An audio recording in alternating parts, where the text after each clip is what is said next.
Hello. So this is a continuation of our topic on analysis models. So basically, we've covered the overview of systems analysis and we've gone through use case modeling. But on this part, this is an integral part of the analysis model. So basically, this is the heart of the analysis model before we can continue with other modeling techniques. So this is data dictionary.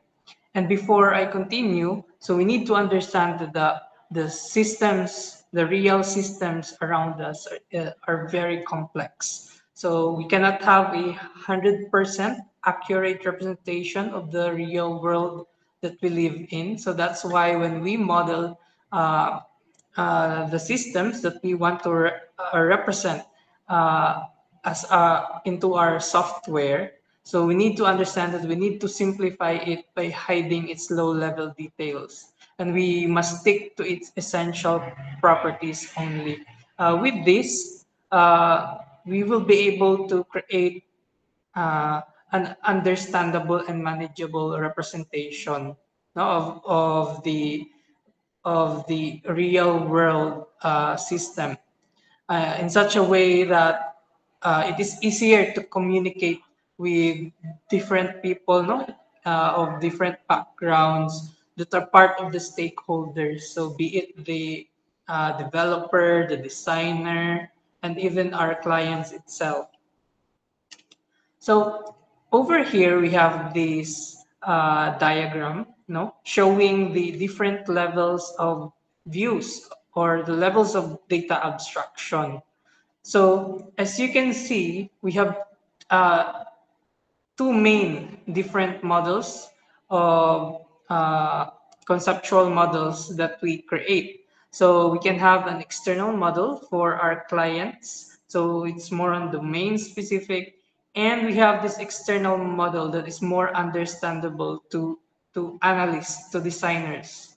No? So basically this conceptual model uh, is the closest representation of the business or the domain that we are trying to solve.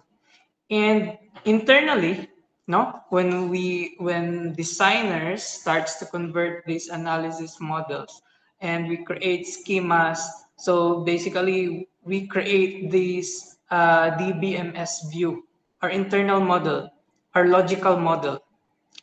Then when these models, no, this database is already up and running into a working system, so that can be converted into the physical model itself, the database schema, including the data types, the underlying representation running in a computer system. So again, data dictionary is basically the heart of our analysis model. So it is the starting point on which we create other forms of modeling. So we build on top of it. So basically, it contains all of the data structures that will be consumed and may be produced by our proposed system. So over the years, no, there has been a variation. There has been some uh, omission on the use of data dictionary, especially in a startup setting and so on. However, on large companies who are working on who are implementing evolutionary models. So they still practice data dictionary and they add a layer of revision uh, management to it, just to ensure that over the successive years, the different people who will be working in the company will have an understanding of the system that they are receiving, no, from the older or the senior developers, especially if there are new hires or if the company will be sold to another merger company and so on. So basically, a data dictionary can be anything. No? It can be a spreadsheet. It can be a simple Word document. It can be a website. It can be anything as long as it contains all of the again the data structures, all of the entities that are core to the function of the system. So this repository again, no, describes and defines the logical data structures. So when we say logical data structures, it is much more closer to the real world, representation that are meaningful to the daily operations of a specific business or the specific problem that we are solving. So the ideal goal of a or of an organization who are into software development is to create a system, or to buy a system, no, that can help them idealize this automated and interactive data dictionary. So in a way, it's just a uh,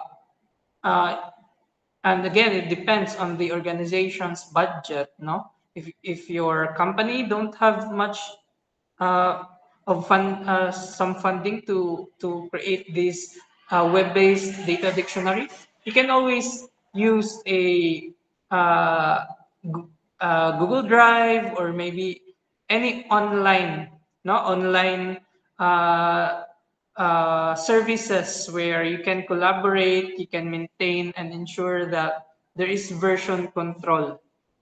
No, some say, no, some resources say that the data dictionary is no longer relevant. However, that is not true.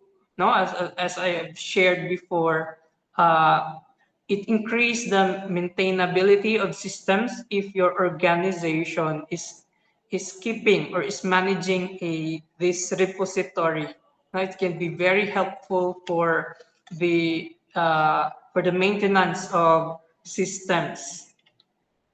So let's create a simple data dictionary. So this is very applicable if your project is on businesses, no, or an organization that have this sort of paper forms, or maybe online forms by which you can convert into an actual uh, data structure. So for example, this is a sales receipt. So it's very simple to create a data dictionary. So basically, no, we observe that this sales receipt, no, includes date. We have this table for the details of the products that have been sold, subtotal, tax, and the grand total, and the mode of sales. So even though the forms that you will be observing will become more complex, no, so we need to go back to the details. I mean, to the basic step-by-step process, no, and don't be overwhelmed about the information that you are going to see on the forms that you will be analyzing. So the very first part, no, the step one, is to define the data by its name. So basically, it's like a variable name. For example, if we are into programming. However, let's say that this specific form is a sales receipt. So basically, we have a name already. Or if you have this attendance sheet, or if you have this registration form, let's say an order form, and so on. So you put the name of that data, no, as your first starting point. So we use this equal sign as our is composed of operator, because this data is composed of several elements. As you can see, there are many information that can be found on this specific document. So sales receipt is composed of, then we supply the elements. And for each element that we can find in this document, no, we separate them using a plus sign operator, which is read as and. Now, for example, the sales receipt is composed of date, the order items, as you can see, this box, no, this box contains the order items, the subtotal, the tax, the grand total, and the mode of sales. Then to explain these notations further, such as this one and this one, so let's proceed with step 4. So if you see a table, so basically each table has rows. So it means that these are repeating groups. No, for example, these are order items. Then we define what order items are. So again, we look back again in our table. So order items is composed of quantity, description, price, and amount. So basically, that's it. No? So this is a just a set, no, of repeating items that can be found in this specific table. Then as you can see, we have this parentheses. So this specific parenthesis is used for optional elements. For example, tax. So there are instances, no? So there would be instances that your specific form that you are creating will not require certain data. So for example, for the name, no, we have the first name, the middle name, and the last name, and the suffix. So basically, the middle name and the suffix are not required. So we can wrap those elements with parentheses. So what else? Now, as you can see, the sales method, no, can actually be broken down into different options. No, we use square brackets and the pipe symbol for mutually exclusive options. Now, as you can see, this specific sales method can be implemented using a checkbox. So as you can see here, no, or a drop down. So you can use cash, credit card, check number, and others. However, if you're going to select check number and others, so of course, it is required, no, for you to input the actual check number. Or if you apply others, then you need to set or to write the type of sales method that is not present on this list of options. But it's very simple to create a data dictionary. So anyway, later we'll have another example from your submitted projects. So here are some tips when creating a data dictionary. No? So you need to add key fields to locate database rows. So for going back for this one, so this is just a simple sales receipt. However, there are instances that the sales receipt has this specific ID. No? So we specify its number or its record or whatever special key that we can uniquely identify that specific entry. Then we can specify limits to repeating groups. For example, for example, for this specific sales receipt, so this is a physical paper. So of course, its limitation is 1, 2, 3, 4, 5, 6, 7, 8. So a maximum of 8 inputs or entries and a minimum of 1 because you cannot create a sales of 0 items. So, however, in real life, no. So again, the minimum is still 1, but however, you can have as much as many orders depending on the inventory of your the inventory of the business itself. So of course, it's very important that you ask for permission, no, for your client, for you to examine existing documents, not to just to check what they types of data are really inputted into these forms. So, for example, the data type, no, does the company or the business is writing text, numbers, no, or specific symbols or whatever, no? So, and also if there are default values, for example, if the user does not input anything, so what would be the default value? The and also the validation criteria. So, for example, the dates, no, the for example, for a series of if you want to order to rank a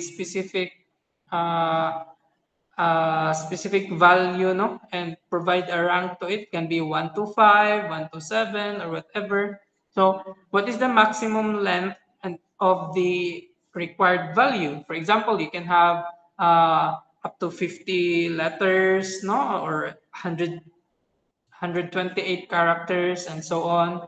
And also the input and output formatting. For example, for the dates, no, and for specific numbers, no, that you want to accept from the user. For example, the format for telephone number, the format for phone mobile number, and so on. So you need to specify that also. So basically, this the the data dictionary that we created is an older version, no, it's our starting point. So later we will be converting into a modern type of data dictionary. Then we can add a new element for remarks or comments. Now, since this is still a logical model, so it is just a conceptual model. And later on, no, for example, we can also add derived elements. For example, the subtotal is a derived element because you can create a code to just automatically add these amounts, no, every time you access this specific entry. So so of course this can be removed during normalization. So however, in our modern representation, no, we must integrate version control to manage our changes. So that's why I am telling or suggesting it to you that if you don't have this specific software to manage your data dictionary, you can maintain it using Word documents, no, or maybe a spreadsheet. So it can be anything as long as the document is accessible to specific people in the company, and and it is the centralized, no, the version available. So our data dictionary must be implemented using tables, no, so it can be easily mapped to other data models later on. Then again, we must ensure that this specific data dictionary, this repository is accessible to key people in the organization. So of course, you don't just make it public. So you assign editors and viewers to it.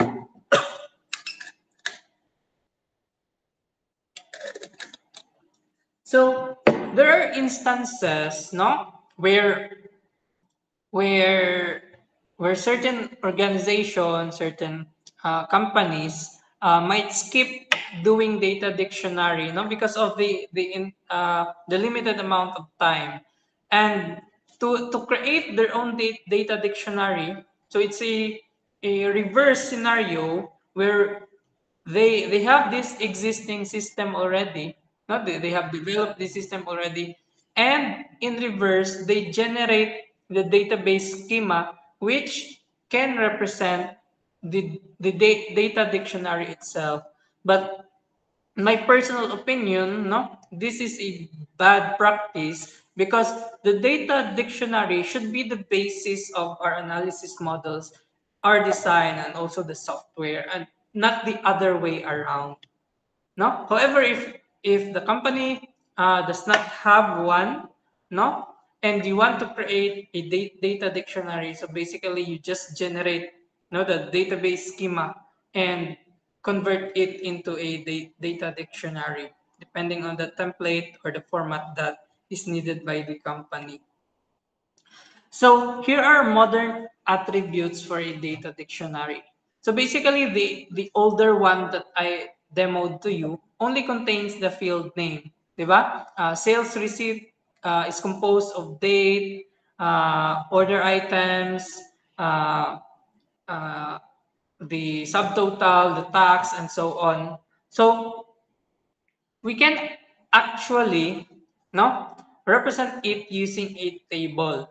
So for this specific example, no, again, let me share this to you. No, even if you can search online, the data dictionary is no longer used or applicable. So big companies are still using data dictionary to increase the maintainability of the system. Because if you're going to develop a system using evolutionary and agile methodology, no, uh, there are it is highly likely that the people who are working in the projects, no, may come and go, no, and you hire another set of people to work on this project, and these new people should have the basis, no, on deciding, no, on how to improve on the existing system. So let me share this sample form. No? I went over your submissions and found this specific form from Varon. So this is a mock board exam paper from PRC. And let's try to create the simple version of the data dictionary first.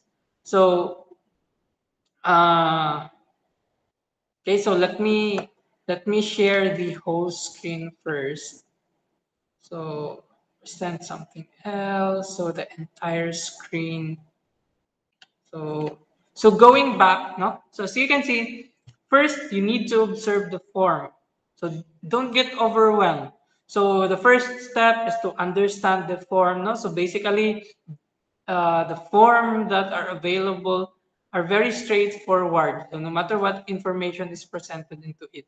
So basically, we have the logo, the name of the office, the name of the form, so some instructions, no? And we have the serial code and other specific data. So for this one, let us focus on the essential parts only. So of course we can represent this, no, but since we're talking about data abstraction, we'll focus more on the essential elements, no, that contributes, that are meaningful to the model that we are trying to create. So basically, we can name this as an examination answer sheet. No? So our data structure is the examination answer sheet. And it is composed of the name, no, the subject, the test question set, the examinee number, and repeating groups, no, of letters, no. So from A, B, C, D, and E. So let's try to convert this first into a simple data dictionary.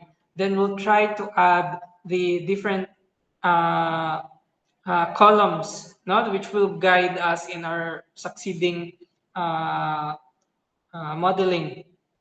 So, okay, so let me present this simple text. No, so examination answer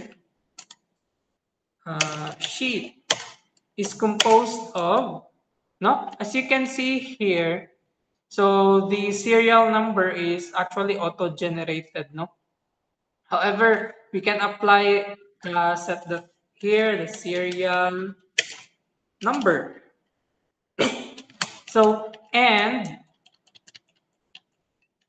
so what else? So the name, the name of the examinee, oh sorry, the subject,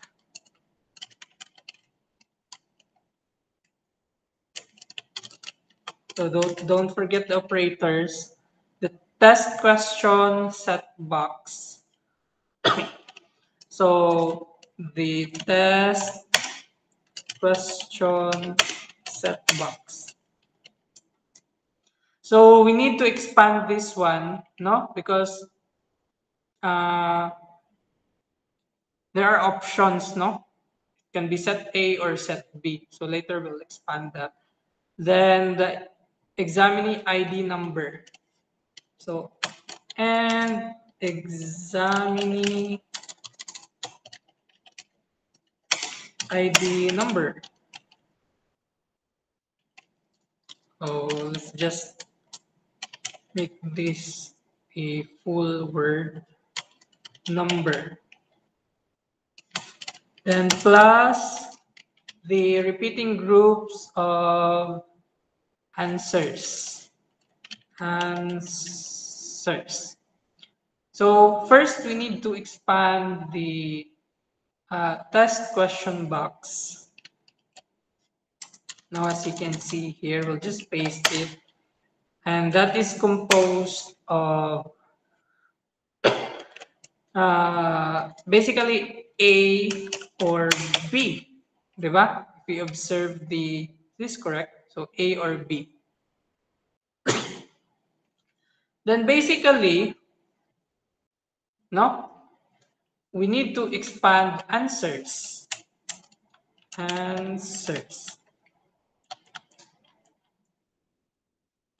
So basically answers can also be A, B, C, D, or E. So basically, this is our first data structure, no, for the project of Varon.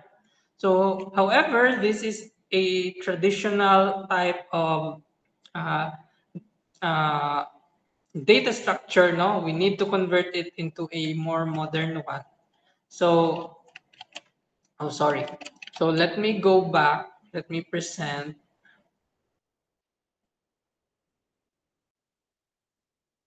Now this spreadsheet. So, for example, this one.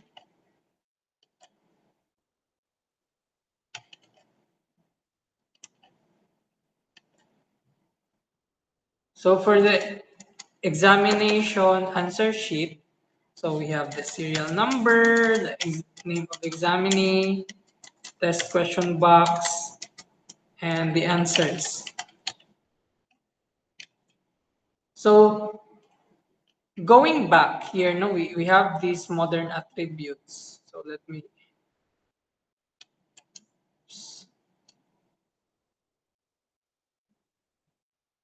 So of course, it depends on your company, no, or your organization or your project as to how you're going to use this specific copy.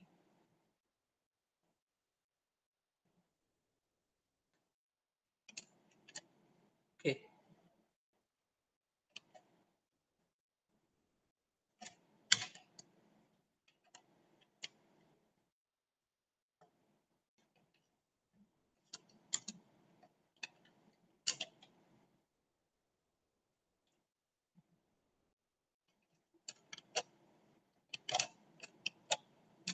So element.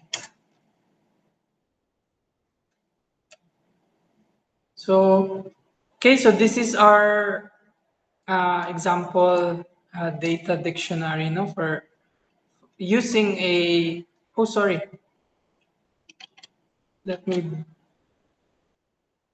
Oh, it was not shown. So anyway, so this is our simple data dictionary. So basically, we have the sample examination answer sheet.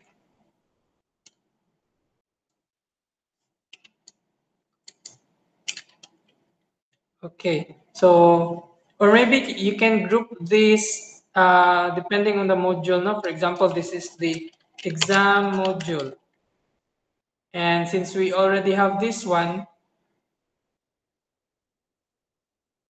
now we can just depending on your design, so it doesn't matter as long as it is clear. No, so example, this one we yellow, this one we use blue. Just an example, no. So for this specific element, so we can just really move this here, no? So basically this field name no can be an actual variable name or actual identifier that can be implemented into the system. So there are instances no for a specific company to have their own uh, naming convention.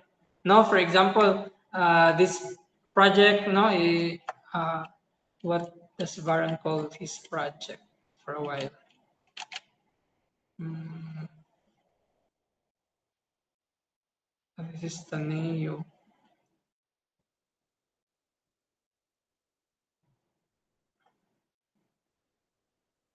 Var- So last page. So anyway, no. So for example, so there are instances.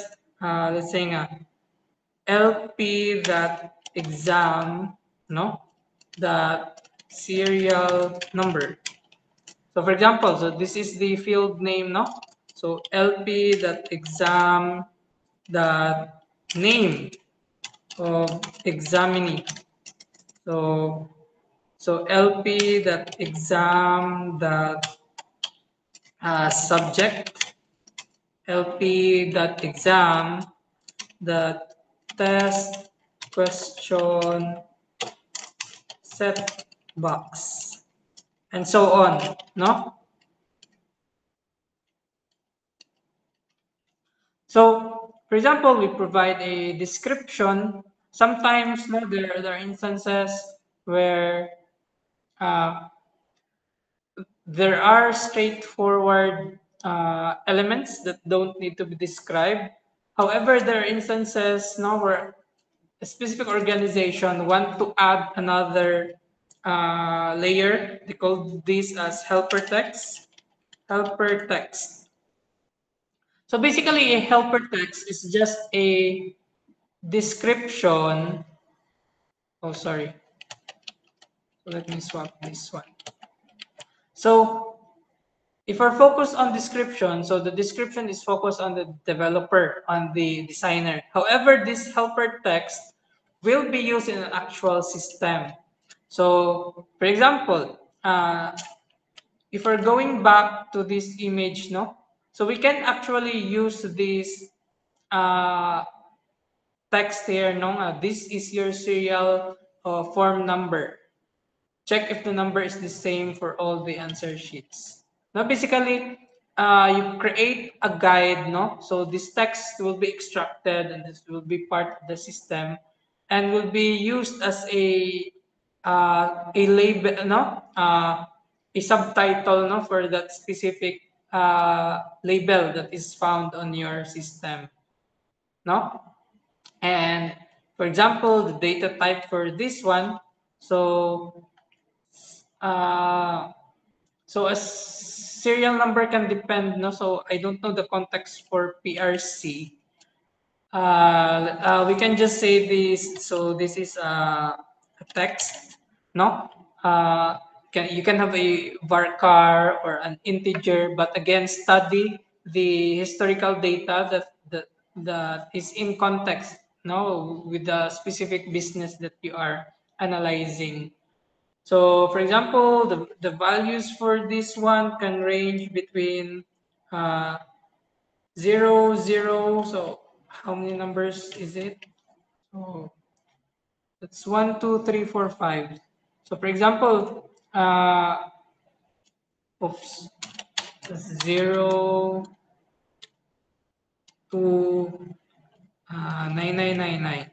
For example, no? So this is the range. So basically the format, no? So use this one.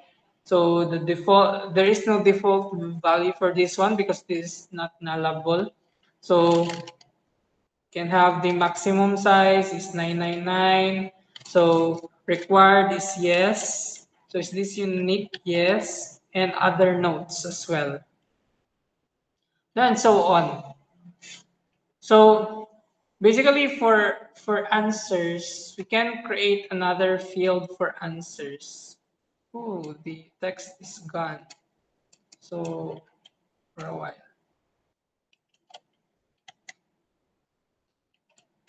So cannot siya. So for this one, the range is A to B.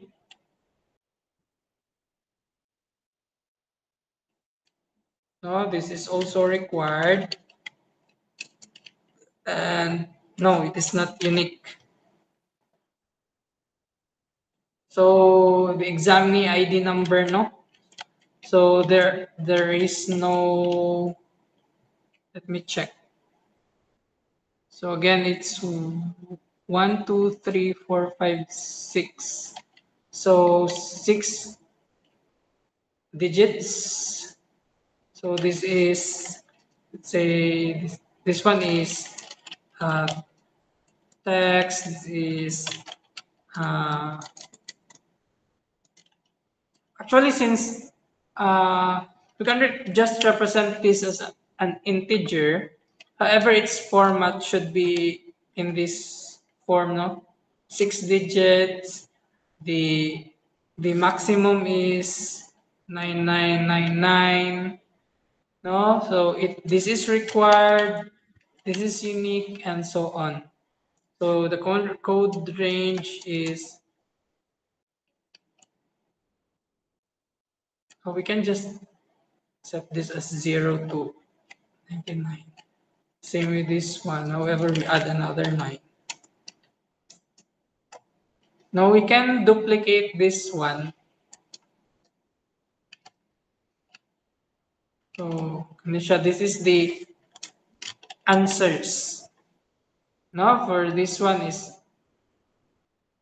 so basically we'll just copy the serial number for this one. This is the and let's say the question number, no. So again, when observing forms, no, because the forms are the real thing. So we need to add more fields that are also necessary, no, or beneficial to the designer itself into designing the system. Now, for example, we will be using the serial number for this one just to link it, no? So, for example, or maybe we can use this one, no? So, lp.exam.examine ID number. So, we'll just use this one as its key, no? So, so for this specific entity, so copy this one. And for this one, so this is the question number, number. So this is integer. So we can omit the range, no? So it depends. So the format, the maximum size. So of course this is required, and this is probably this is not unique. So because it can repeat, no, depending on the how many examinees are there. Then we can have the answer. Question, answer. So this is a text, or you can have a varchar one. No, it depends on your database. So the range is A to E. For example, for this one, so quad unique, no. So basically, we have this somewhat closer to data dictionaries that you can observe when joining a big company, no. So later on, no. So it depends on your system, no, on whether we need to create a data dictionary or not. So anyway, I'll be sharing these examples, no, for you to explore, no, not only for software engineering, but really on any project that you want to explore, no, because again, this would be your starting point, no, so that your database, no, is already robust enough, and you don't need to frequently change your database and somehow affect, no, the succeeding development because there are issues with your database. Okay, so I hope you learn a lot with data dictionaries, no? So for example, so let's have this more complex, no, form. So maybe for you, no, if it's your first time creating a data dictionary, it can be overwhelming. But again, start with the basics, no. So for example, the name of this specific data structure is the certificate of compensation. So for example, this one is a resume. For this one, a delivery receipt. And you basically just list all of the elements. No, the certificate of compensation is composed of uh, the for the year, the TIN, and so on. No, and just list it and refine it depending on the needs, no, of your system in general. So, for example, no, for this specific one, so you can start with the initial data dictionary, no, and refine it further. For example, so you can see there are repeating parts. Now there are parts that are somewhat the same, no, in format. So let's have this one. So you can have this a resume is composed of name, no, the job title, the location, the mobile number, the email, no, the professional profile, no. You can have the this introduction of yourself, no, and another more technical description about your experience, then your list of course skills and so on. And basically, the more straightforward are these business related forms because they're already standard, no. It's easier to map or to convert it into a data dictionary. So I hope you learn a lot about data dictionaries because basically that's the first step now of being able to really master the skill of analysis, to be able to see which data are essential, no, and you convert that into a logical model. So next we proceed with the data flow diagram. So on this part, I want you to have his familiarity with the use case diagram, although they are not related. However, the use case diagram can be very helpful when creating a data flow diagram. No, and the same way with the data dictionary. So the data dictionary would be our basis for our data flow diagram. Now in data modeling, so again, no, data models, no, are just oversimplification of the data that are consumed by our system. So we use data modeling to reduce the complexities of our database design. And again, so we have this acid uh, principle, no? So accurate, consistent. We have this the integrity, no, and durability. However, it depends. No, maybe we have implementation for NoSQL. However, ACID can NoSQL can be ACID eventually.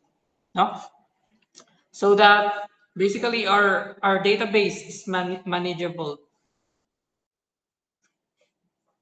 So next is data conservation. So as an analyst, so you need to understand that the overall workflow and processes to be able to accurately apply no data conservation. So that's why I let you perform data gathering. No, that is just your starting point. You can always come back to your client. You can always perform another series of survey to get more information. No, if you still have this vague idea of your project. No, so the rules for data conservation. No, so every process. No, let's should only receive the required information. No, if for and second, no, remove the elements, no, or the data that does not contribute to the result of the process. So, for example, if you want to log in on a social media, so does it really need your, let's say, your birthplace, your the name of your mother, your favorite color, not just to log in?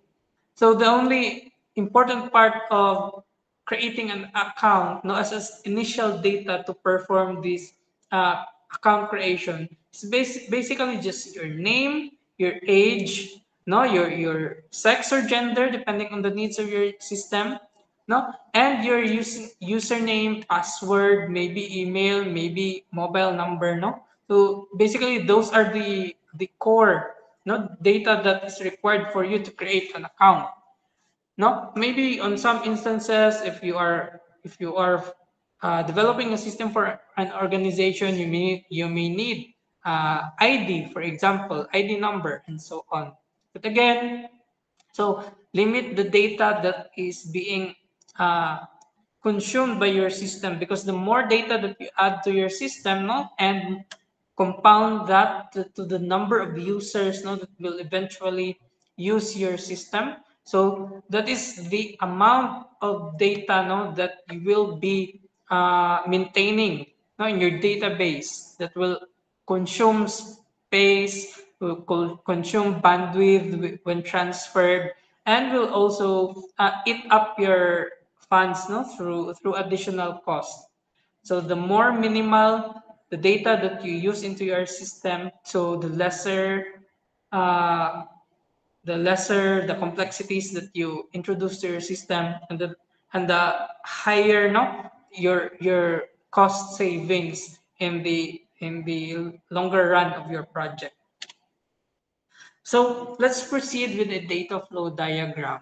So as you can see here, a data flow diagram, uh, it represents, no, the specific processes that must be accomplished by your system, and alongside the data that it requires as an input, and it's basically not its output, and where those data will be read from, or will be accessed from, and where it will be saved.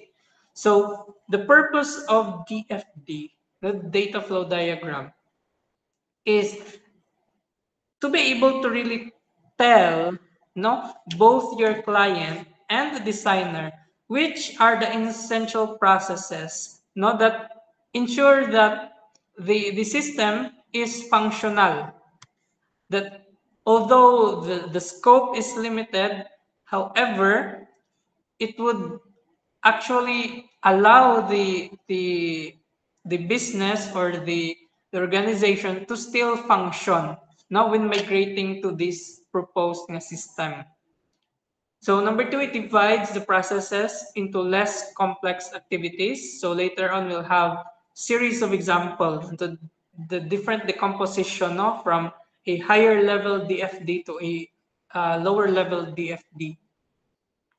Then It specifies how much data is manipulated within each process, no, with the help of a data dictionary, and it serves as a basis for the system.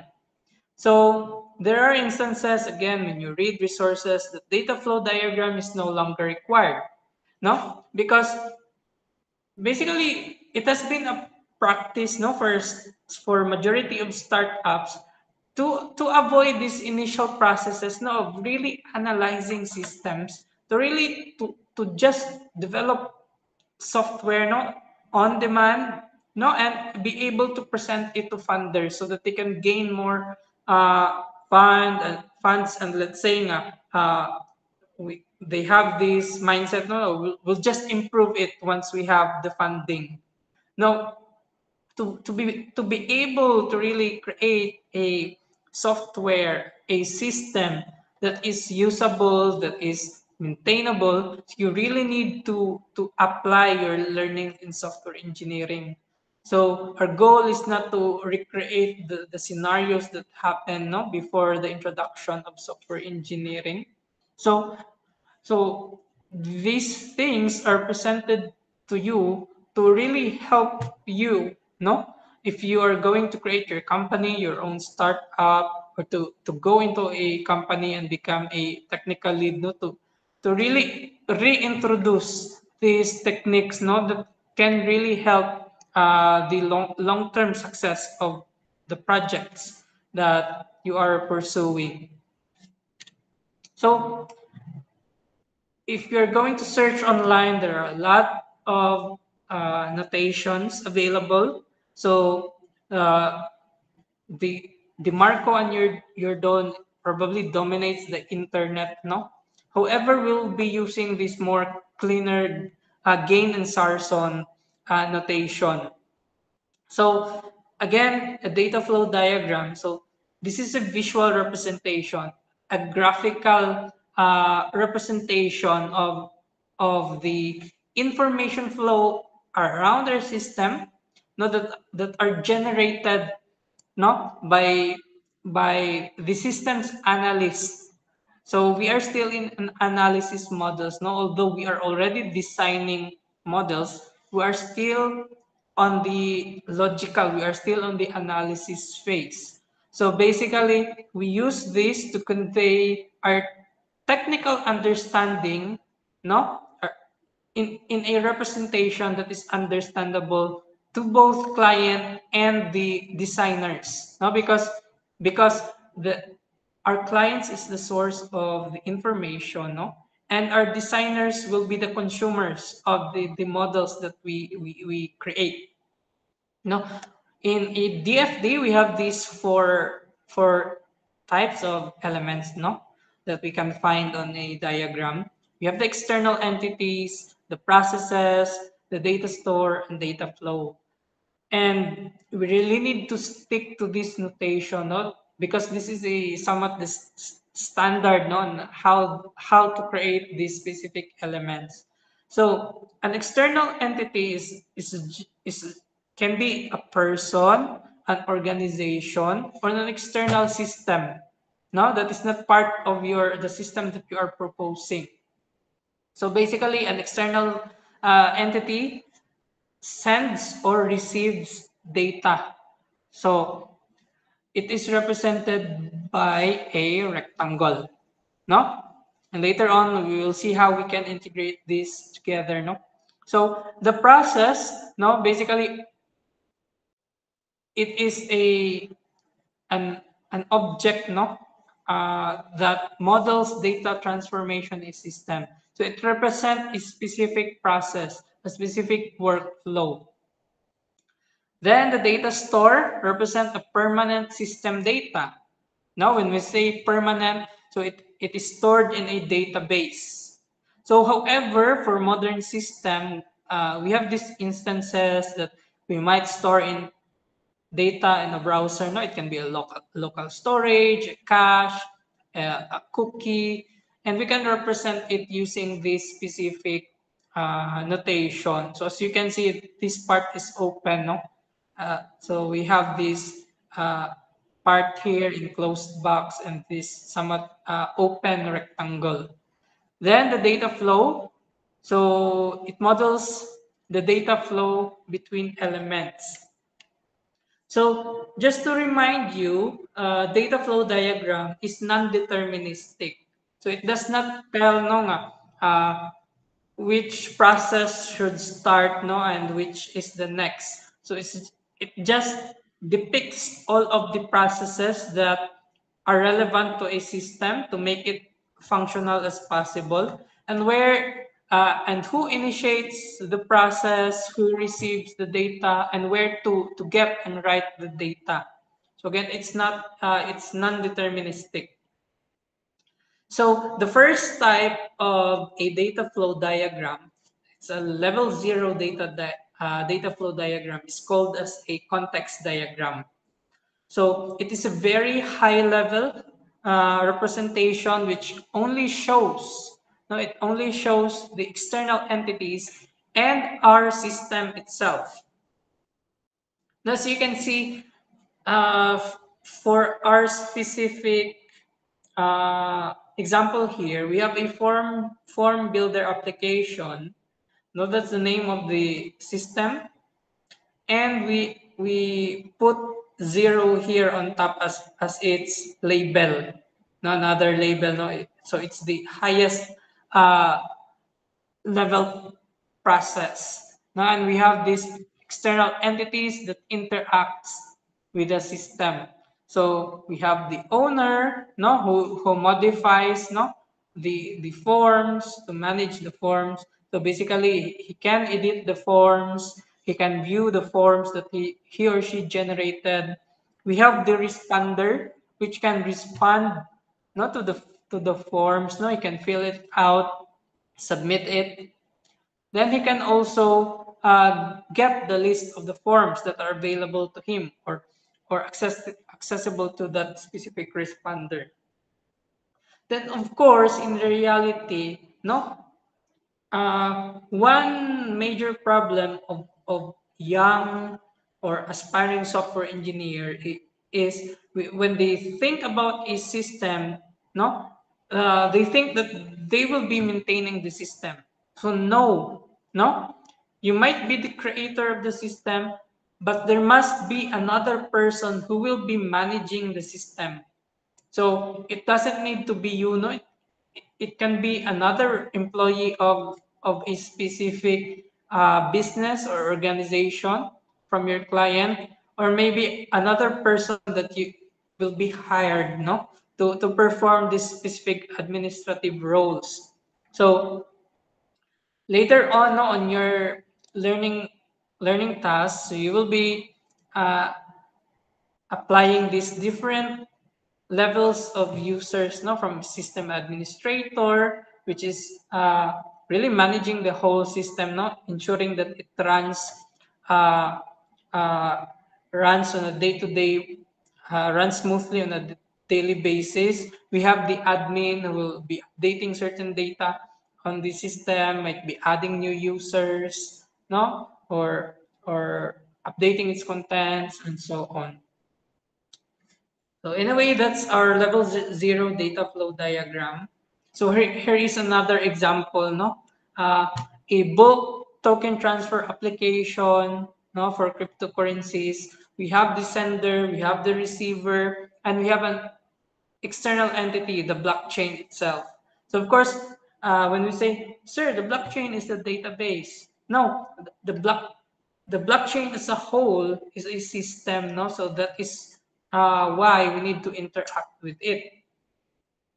So na siya.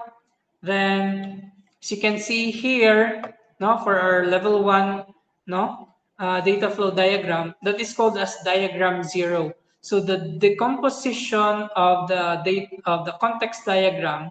So basically, from the top level system, we break it down to the core processes that are essential to this specific proposed system.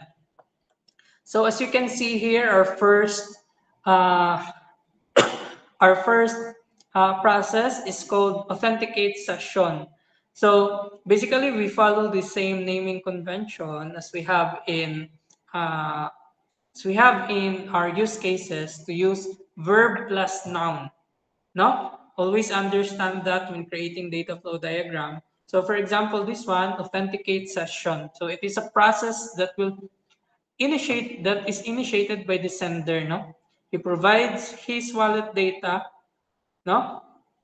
And basically, this process, no, uh, interacts with the blockchain, sends contract, a specific contract, not to sign this specific person. It provides a transaction response, and this response is parsed by the specific process, no? Then the wallet address is saved into the cookies, no, as a cookie. Then based on the success or the failure of the specific process, it will generate a transaction message back to the sender. So again, this is non-deterministic, no? However, the complexities on how these processes might interact in the future, no, will be defined on the separate diagrams. Then we have another core process, the transfer token. So the information required in transferring token, this is transaction info. So as you can see here, the specific data are abstracted, no? No, we do not saying it contains this and that. It's just the abstracted labels.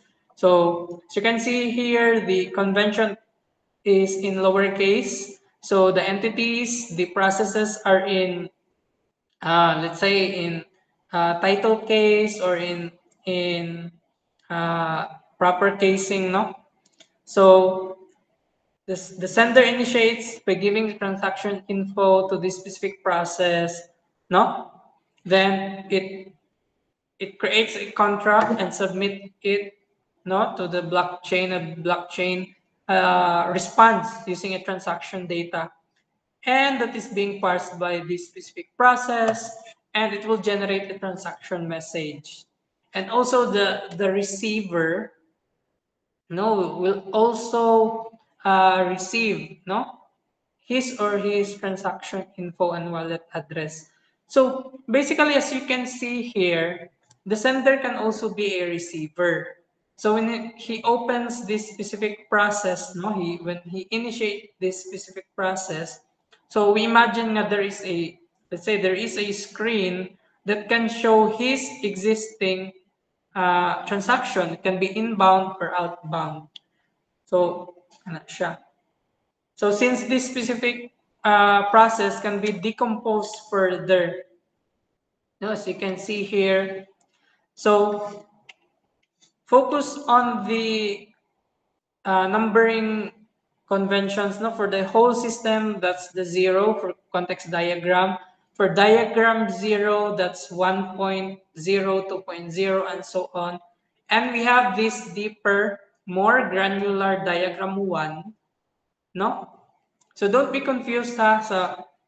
So basically the naming convention, no, we have the level 0, which is equal to context diagram, the level 1, which is equivalent to diagram 0, the level 2 equivalent to diagram 1, and so on, depending on the granularity required by your project. So as you can see, it gets more complex. However, this specific decomposition is more helpful on the side of the designer and more helpful on the side of the developer, no? So the more we break down the processes, the more it gets technical, the more it gets helpful to the technical people who will be working on this project. So the more higher level, it's more clear for the clients, no? However, again, the more granular, so the more helpful it is for the technical people. So again, this is non-deterministic, no? So don't think too much on kailangan ba i-perform si step 1.1 before step 1.2. So those are indicated already in the use case scenario, no? However, the focus of data flow diagrams, always remember this one for our exam. the focus of data flow diagram is the initiator, the input, the process, and the output, no? And where the specific data is being read from or being uh, saved into. No, it is not focused on where to start, where to end, no? So when looking at data flow diagram, just focus on uh, one process, no? So you just ask, who will initiate it? What data do I need? No? And what data will be produced? No? It is not required, no, for a specific process to have this input and output, no, there. But it, for example, no, uh, how, however, no, for this specific scenario for 1.1, the select provider, no, can, it depends on your system, you can add a feedback, no, back to the sender, no, for this one. But as you can see, just selecting the select wallet, no, it's irrelevant nga na ba siya feedback or wala. So once you have selected your wallet provider, so it is a as you can see, since they are sequential, so again, it's non-deterministic, no, it's not the representation of the step-by-step process. So it's just the guide, no, nga on process 1.2, so you only need the wallet provider that is already set, no, to be able to authenticate, no, your session with your using your wallet provider to the blockchain itself, and so on. Same with these things, no. For example, for the transfer token, so it reads from the cookies, no? So basically, this is just a session-based, I mean, a cookie-based nga website. It doesn't need additional database, no? So when you transfer tokens, no, when you interact with the system, so just read and writes to the cookies. As you can see, due to the complexity of your diagram, there are instances that you might need to duplicate the same, no? As you can see, same lang sila. D1 cookies. So data store 1 cookies. So kana siya. So due to the limited space, you can always duplicate the same data stores as long as they have the same labels. No? For example, if you have another data store, you say a record table, then you use D2, a record table. If you have a local copy of transactions, transaction record, you can create a D3 transaction record data store. For example, this one. So basically, that's the example of data flow diagram, no? So uh, let's proceed, no, to entity relationship diagram. So I will just provide another video for the demonstration, no, to for you to focus first on uh, on the context, on the concepts, on the overview, no, on the knowledge that you are required, no, to understand, to be able to create to be independently create it afterwards. No, so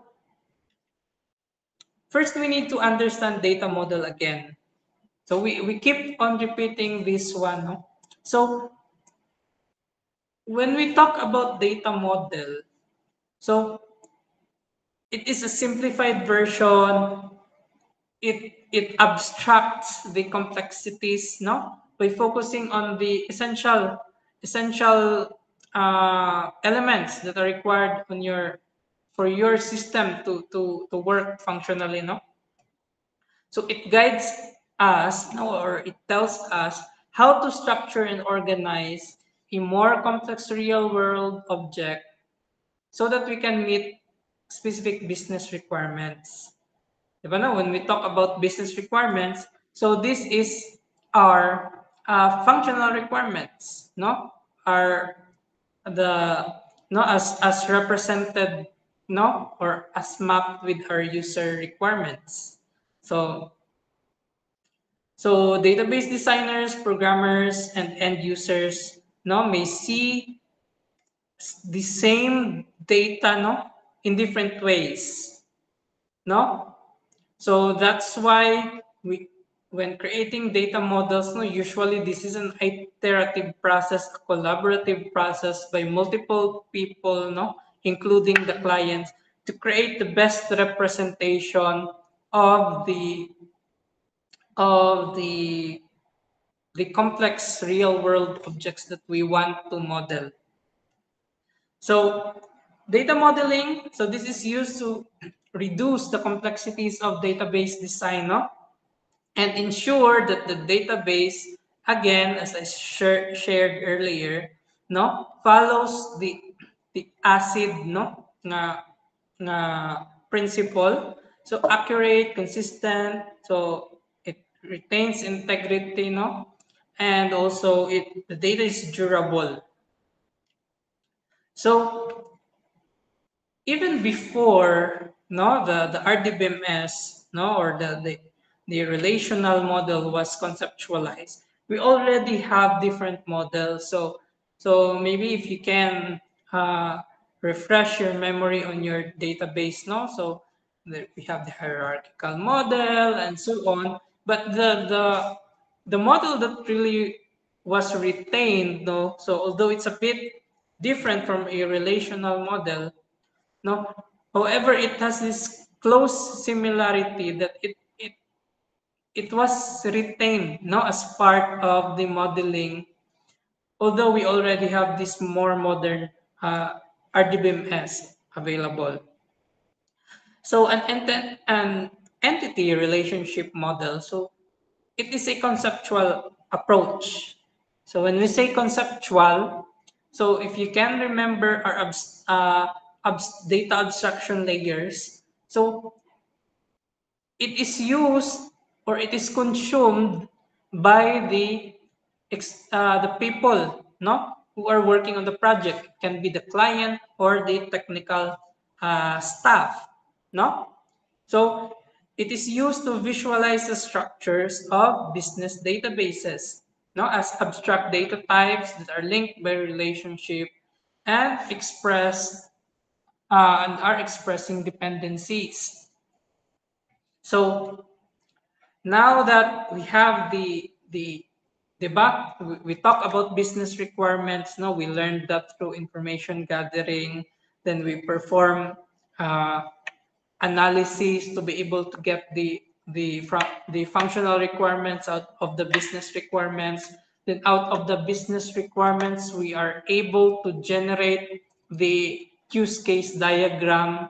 Then from our use case diagram, we were able to create the use case scenarios, and from our understanding, from our analysis, no, we created our data dictionary, no, which the data dictionary represent all of the data that will be used by our system and maybe generated by our system also. Then we created a data flow diagram that models what processes will consume and generate uh, this data, no, that we modeled earlier. And this ERM, no, entity relationship model, so basically visualize the relationship of these data structures. No, how does this different data relates to one another? So first we need to remember the three concepts in entity relationship model. We need to model entities, attributes, and their relationships. So basically, entities are defined as tables that hold specific information. Now, if you look back at our data dictionary, the the the data structure itself is the entity as a whole, no, and the elements are its attributes. The attributes associated with the entity and having legal values. So it has its own domain, no? So it can be an integer and na siya mga certain patterns that needs to be followed, no? Formatting. And we need to supply the relationship, no, between different entities. So we can model, no, using an entity relationship diagram. So basically, this visualize our ER models. So there are various notations. So maybe you're familiar with Chen notation, the first notation, and we have this Barker's notation that are popular in older resources, in older books. We have this crow's foot notation and UML notation. However, no, for simplicity, for more a clearer notation, we will be following crow's foot notation. So what is crow's foot notation? So it is still an ERD notation. No? So again, this specific notation does not say that this one is more superior than the other. So we are just using this one, no, because it's much more clearer. No, not many pros and benefits for its notation. For example, the Chen's notation, it can get messy as it gets more complex. No, however, for crow's foot notation, so later we'll see, no, ang ihap pros, no, but it uses this distinctive na crow's foot notation, as you can see in the symbols, no, on this side, no. So the footprints of a bird or a crow. So na siya branches, no. So an entity, no, an entity of the ERD. So we have the sample nga entity. We have the customer. We have the column, no, that depicts what type of key it is, no. For this one, our ID is our primary key, and on the right side column, so it lists all of the relevant attributes that are related to this entity, no. So basically, if you can go back to our data dictionary, so basically the customer, no, is our data structure and the elements are the attributes. So notice the naming convention. No, for the entity, it is in Pascal case. So we'll, for this one, we will, as a practice, no, we will follow singular form, no, so that we will be already in our databases. So again, we follow singular form. Then for the attributes, we follow snake case, lower form snake case. Okay, so let's understand these terminologies first. So maybe you have already background with this with your database subject. Uh, Cardinality, so it specifies the minimum and maximum number of instances of one entity that can be related to one instance of another entity. So basically, no, an entity can have a minimum of, sorry, this should be minimum, no? So it can have a zero or minimum nga relationship, no, or instance, no, to another entity, and its maximum can be one or many, no. So let's proceed with modality. So we'll just go through, familiarize this concept, no, so that on our examples later, so we'll use this understanding and saying, its cardinality is this, its modality is this.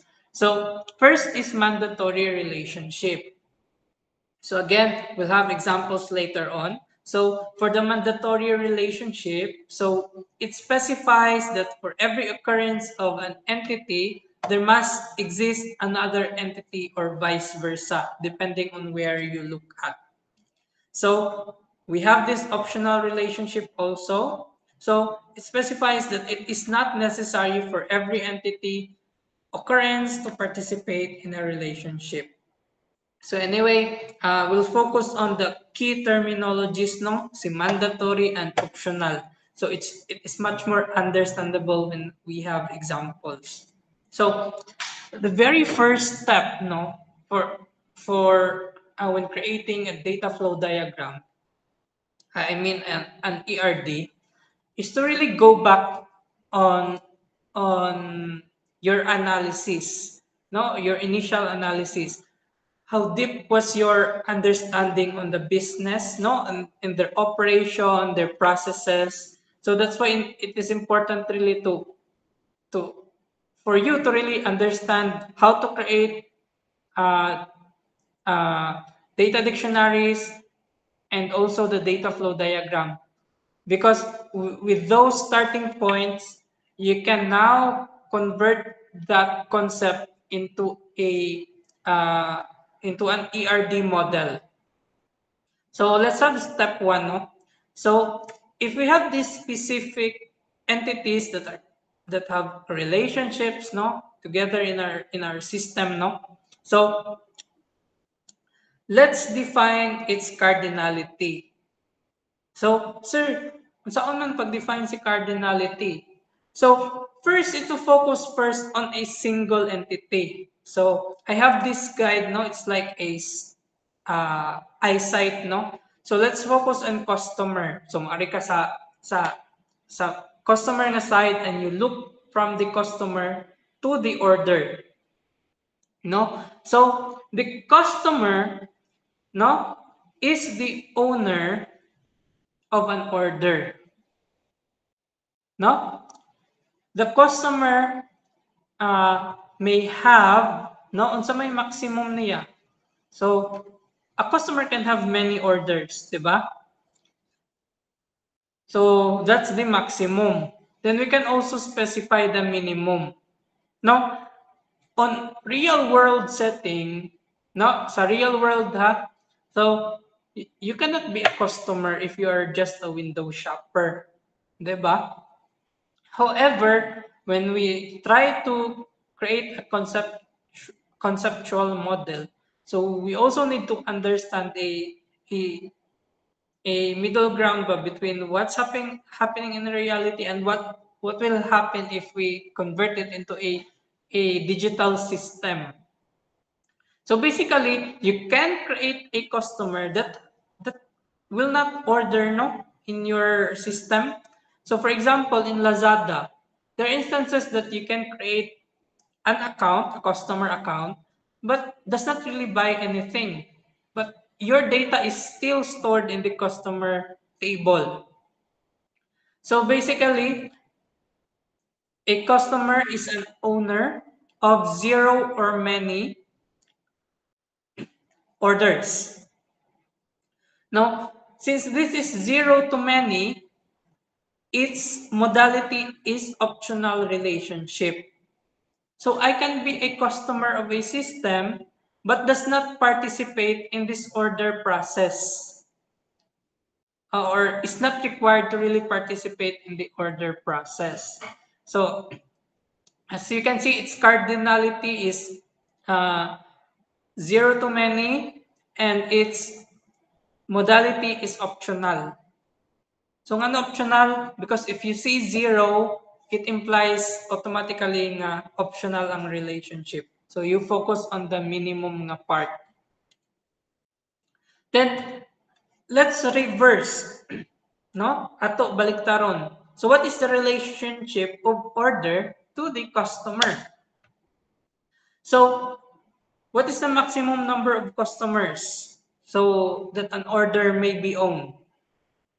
So for that specific order, no, there must be an initiator, and that is one and only one. So the minimum and maximum is one-to-one relationship, and this implies a mandatory relationship. So ang modality ni order, no, towards customer is mandatory relationship. For each order, no, there must be one and only one customer. So dili pwede nga ang disorder kami yung KKB man ni. So it can be a KKB but kada ba kanya-kanyang bayad. So basically you pull money together. But in a system there must be a single person who initiates, who owns that specific order. So that's why its relationship is one-to-one with a modality of mandatory relationship. So again, no? So when creating an ERD, so basically if you are more into kinesthetic learning ba, so if mangutana ka, what is the relationship of the customer to the order? So, ari kang aside. So, si customer can have zero or many orders.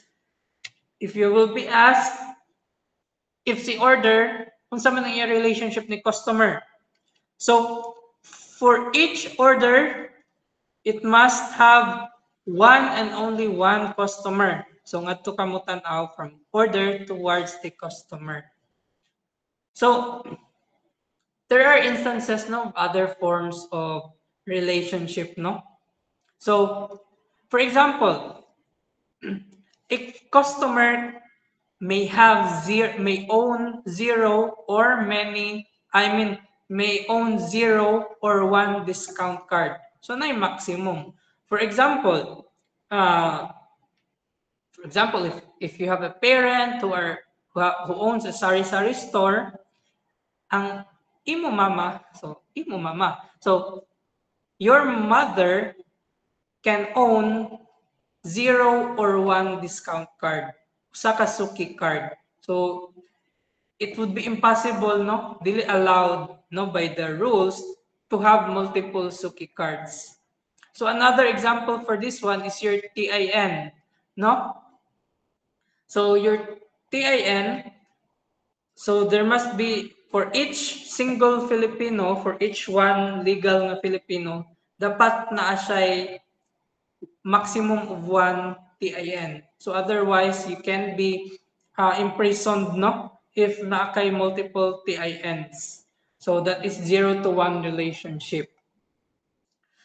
And also, for that specific discount card, Suki card, or whatever entity is that, no? For this relationship, it is always 1 to 1.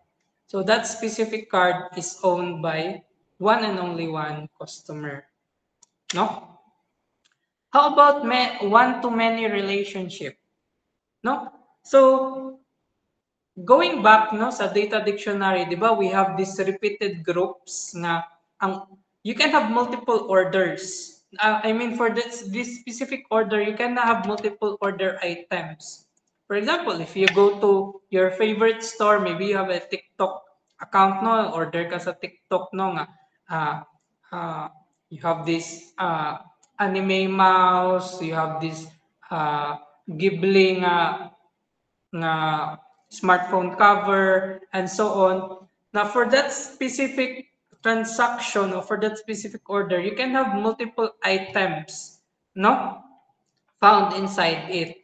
So an order, no, aritang aside, an order can have, no, one or many order items.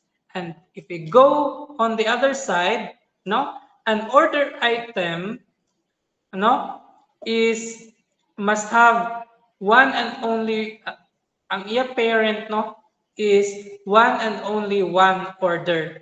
So that's why we call this one or many relationship as a parent and child. No? Di ba? A parent can have one or more children. But you as the children, no, you can actually parent siya, no? But let's focus on mother, no? As a child, you can only have one and only one biological mother. So that's why it's called parent-child relationship, si one to many. So let's have this demo. Diba, we already solved this customer to order, no? So there are books, no, that that enforces no nga si customer must have one or many orders. But in reality, no, sa more modern systems, you create the customer, but you do not have a control if that customer will order or not. So that's why it's zero to many. Then, no, this specific order can have one or many order item. So what's the difference as to why si order pwede siya zero to many, but si order items, it is required to be one or many. Because you cannot create an order if you have not selected an item. So you already initiated an order because you already have an item in your basket, maybe, no?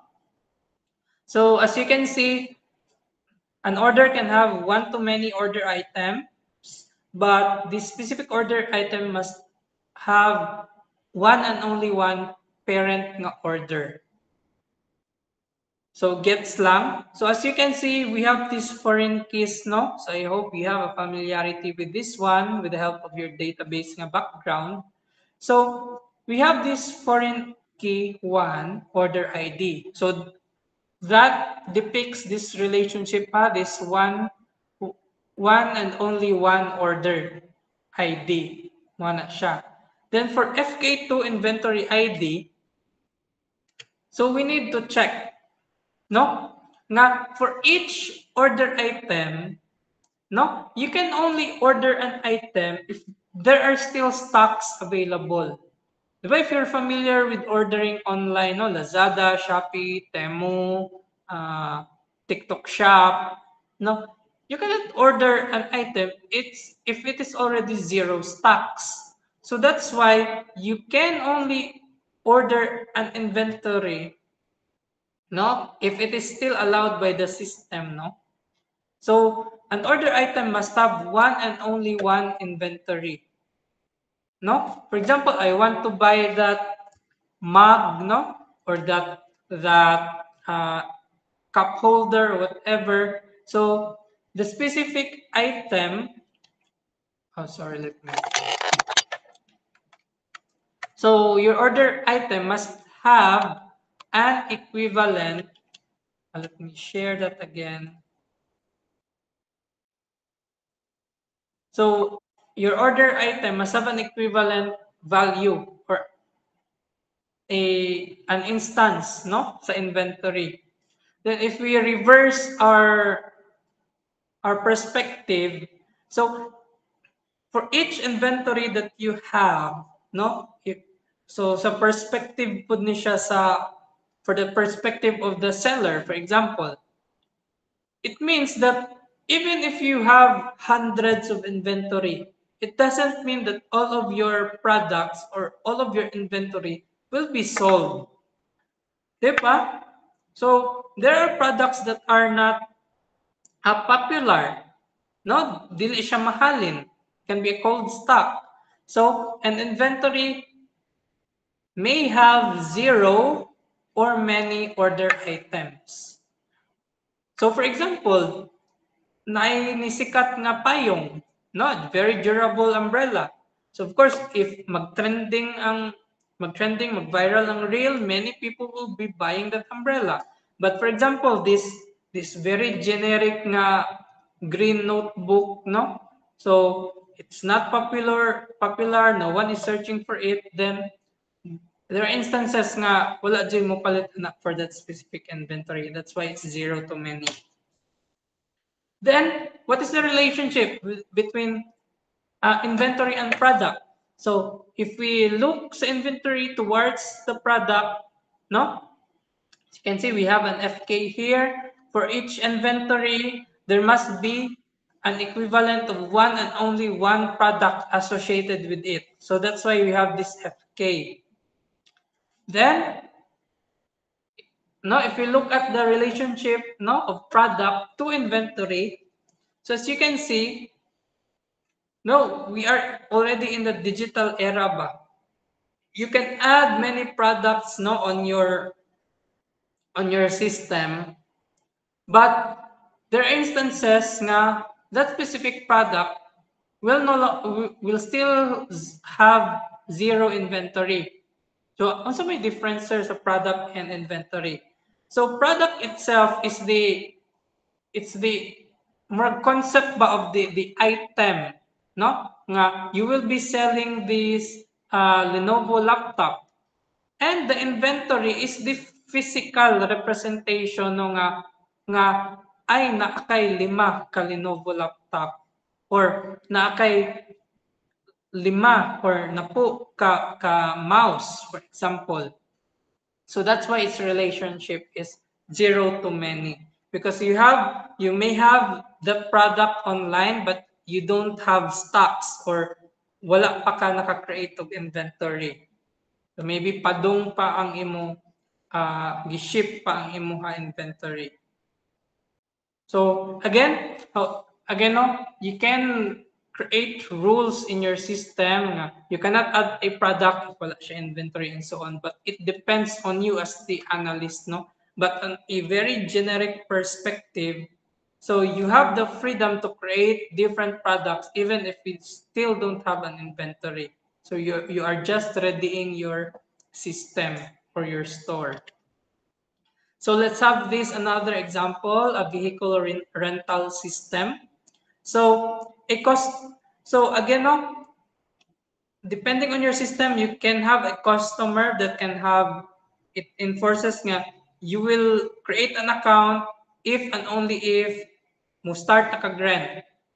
However, there are instances that you allow people to sign in on your account, no, and just wait for their pleasure, no, to actually rent, no, a service. For example, there are people who create accounts for Cebu Pacific, an airline, no, but there are instances na he or she has an account but he does not, no, for a while, so he does not book any airplane tickets. So that's why we use this 0 to many relationship.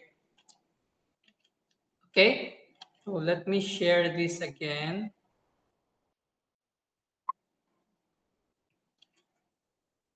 So again, for these specific examples, no, that I am demonstrating to you, so I am more into the realistic side.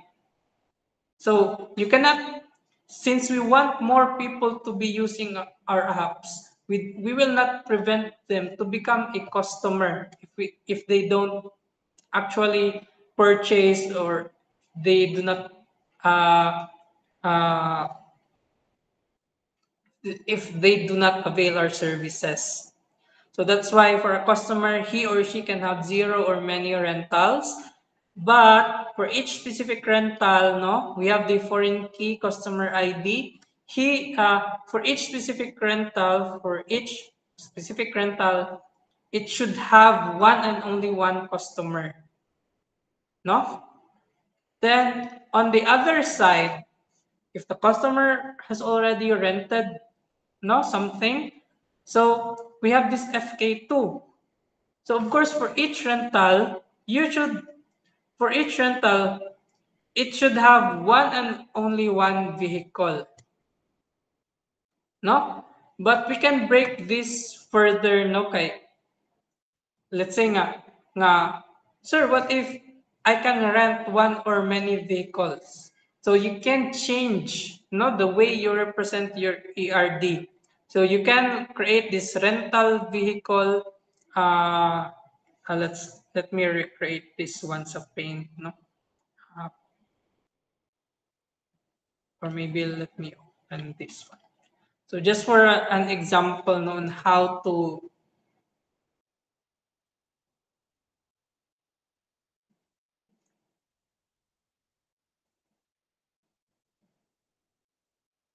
So let me share another screen. So where is it? Okay, so for this one. So what if I want to implement this differently?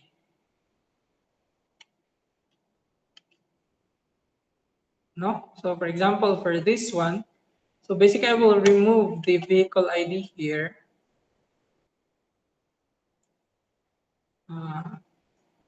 Maybe place that there, rental ID, rental ID. So these are FK1, FK2.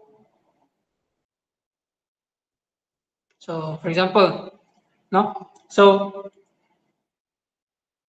remove this one.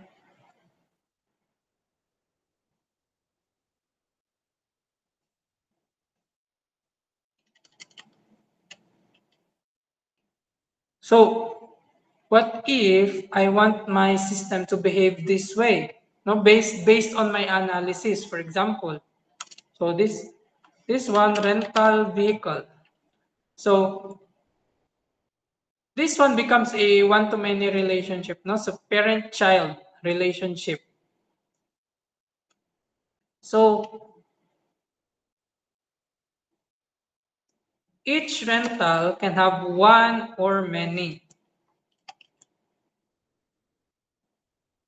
So let's rotate this one. So, sir, why are you punishing yourself on using PowerPoint? So, again, modeling no, does not require you to use sophisticated tools. Of course, there are tools that are easier to use. No, select na lang ka what type of cardinality, no, and connect, and so on. But for there are instances that, example, no, I won't be paying for that price, no, for that premium price to create just a simple nga kuan for this project when I can just use PowerPoint.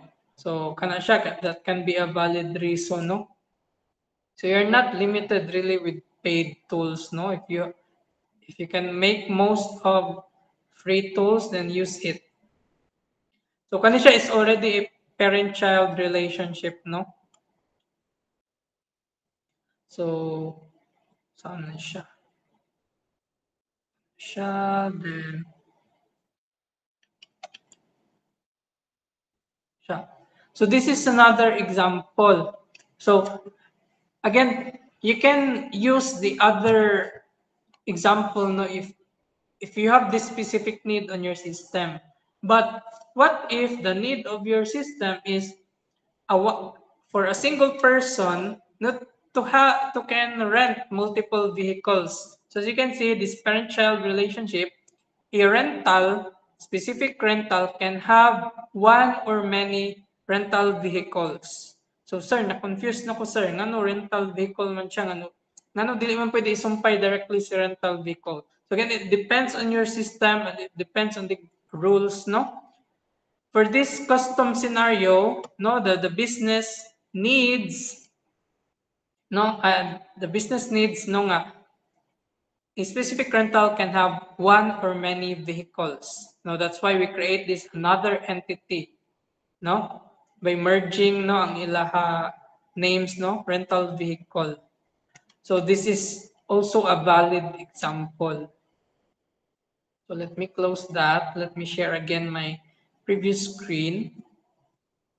Anyway, we're almost done. So another example. So the most common example you might see in the internet, no, are school setting, no. But my suggestion, no, is to really find example that is focused on business. You need to improve how you understand other domains, no, that are really existing in the society and is really helpful on real world nga settings, no. So for example, this one, diba, building up on our knowledge sa katong customer, order item, product, and so on. We're familiar already with product and inventory. So again, product is just the concept, no, nga we will be selling this product. But before we can have an actual inventory, diba? Before we can have an item that is placed in our warehouse nor in our storage, we need to have a supplier. For example, so I want to sell sardinas, for example.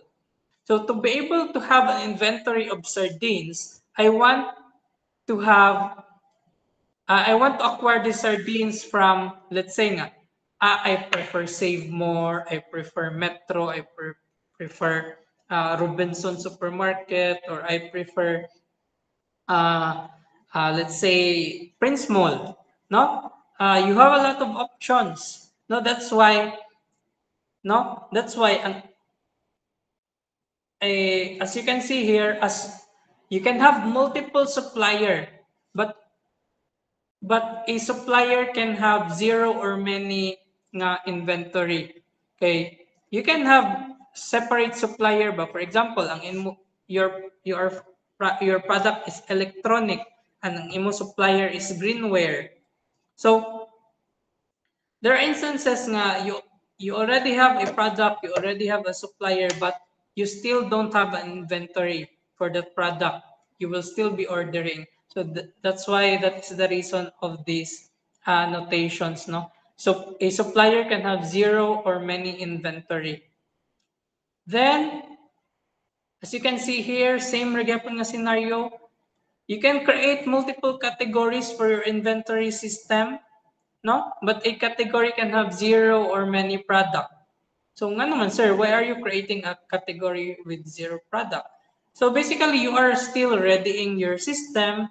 Maybe you are planning to sell electronics, you are planning to sell furniture, but you have still not yet created the product for that specific category. So that's why it's zero to many. And once you create that specific instance of that entity, so you cannot create a product without a category, no, for this specific implementation. Okay, we want our product, no, to really have this categorization, and you can normalize. That's a separate topic, no. But however, you can normalize this, no, that instead of directly connecting category with product, you can create a separate entity, no? Say product category, no? Where dito nimo i-assign ang ilaha relationship. So again, it depends on the demands of your system, no, based on your analysis. And we can also have this price history, no? As you can see, I separated the price from the product, no? Dapat gani, si price could be tied sa inventory. So let me fix this one.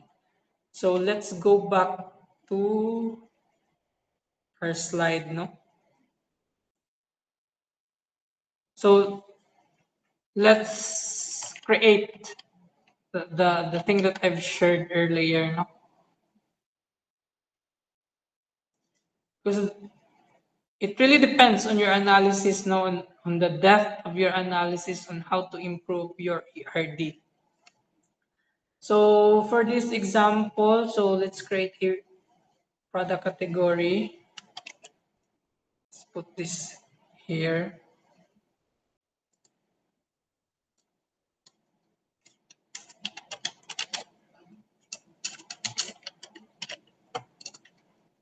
FK1, FK2. Now let's connect this here. Move this a bit to the right. This one here. This one here. Product category. Then if you're going to ask me, unsa may rules, sir, why do we do this? So again, you need to look back at your normalization, no? Sa normalization na topic that you have covered sa inyo previous uh, previous subject, no? However, I will be helping you through. So as we finish this semester, so we'll refine your models so that you can have a robust model that is ripe for implementation sa software engineering too. Then si product category, dapat one and only one is siya. So let's copy this one. No, that one. Then this one is 0 to many.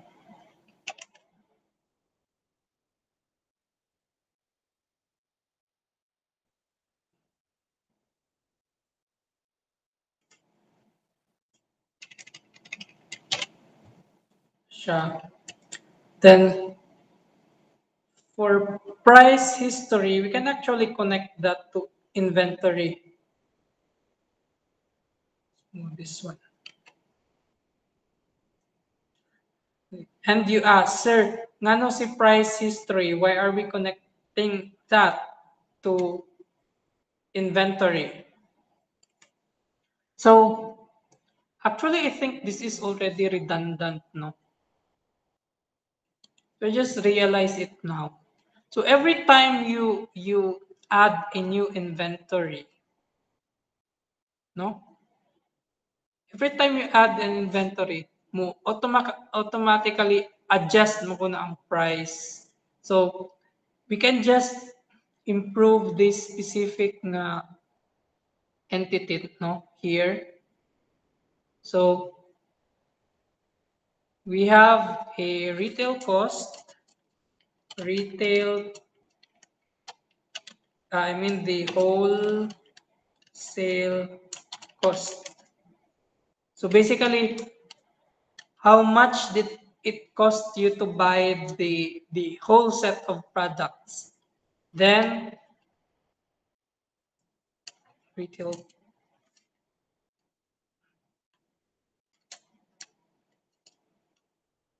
So we can just remove this one, no? And add retail price.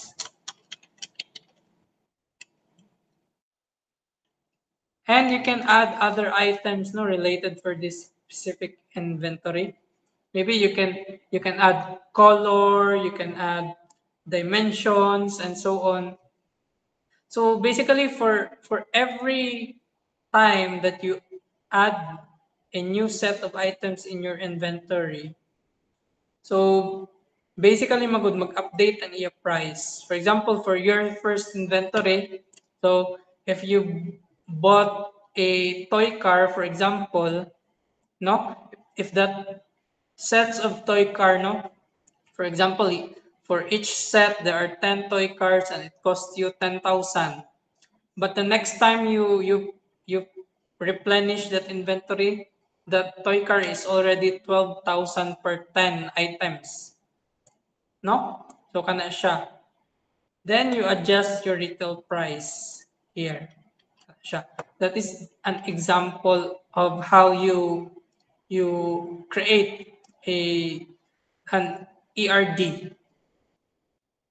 So again, no, it really takes time to create an ERD, no, but your goal is to your goal for software engineering is to create the initial version, no, and as you understand more, no, on how your system really operates, no, since you are the one who presented that one, you are the one who gathered information, you are the one who analyze it.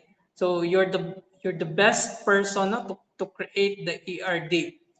Oh, no, but don't worry. I am here, no, to help you analyze, to help you guide on creating these analysis models. So in summary, no, we've covered a lot of things for uh, analysis models, no. So basically, system analysis, no, it's a broader type of analysis that aims to understand uh, how the current traditional systems work, no, so that the people, no, the organization, their machines that they are using, no, and really identify what how can you help them, no, how can you solve their pain points, their problems, by proposing this system, by simplifying, no, the data that are collected in their system.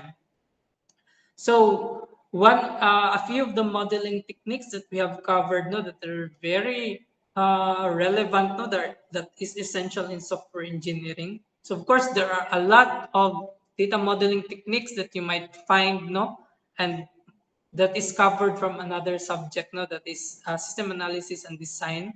However, we focus on this topic, we focus on use case modeling. So it's a high level representation of the actors who are in relationship with the use cases of your proposed system, no, na for the specific actors he can authenticate, for the specific actor he can manage the inventory and so on.